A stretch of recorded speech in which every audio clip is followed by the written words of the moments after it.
Naona tuwaite tuwa brief.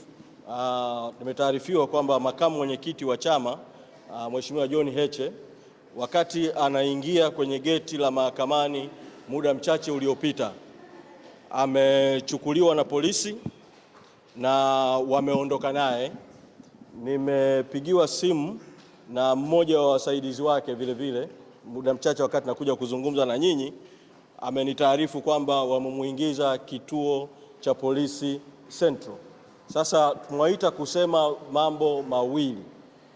La kwanza ni kutoa mwito kwenu wanahabari, sababu tukio hilo limetokea kwa ghafla hapa na wengi mlikuwa juu, kuweza kuwasiliana na newsroom zenu ili kwenda kufuatilia hilo tukio kituo cha polisi kati, au kama wamemhamishia kituo kingine cha polisi basi kufuatilia tukio hilo.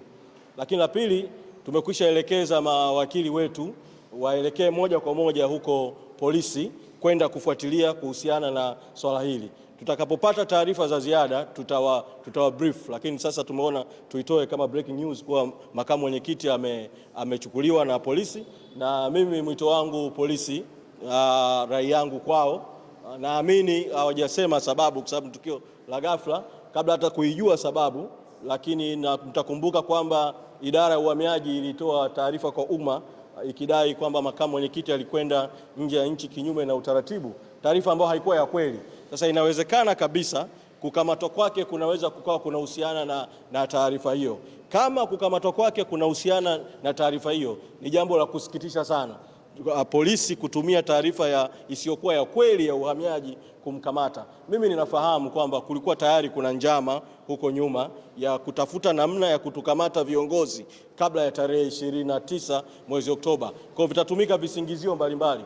Hata mimi pamoja na kuwa niko huru sasa na nitakwenda kushiriki hiyo kesi iliyofunguliwa dhidi yetu kutafuta amri ya mahakama kutaka kutuweka ndani, lakini naweza tukatoka hapo na tukakamatwa tu kwa sababu nyingine yoyote, kwa sababu kuna jitihada za kujaribu kutuweka ndani mpaka baada ya tarehe 29 mwezi Oktoba. Kwa hiyo tupeane nafasi sasa tufuatilie swala hili kama nilivyoomba wanahabari mfuatilie, lakini vile mawakili wetu wanakwenda Central kufuatilia. Asanteni sana.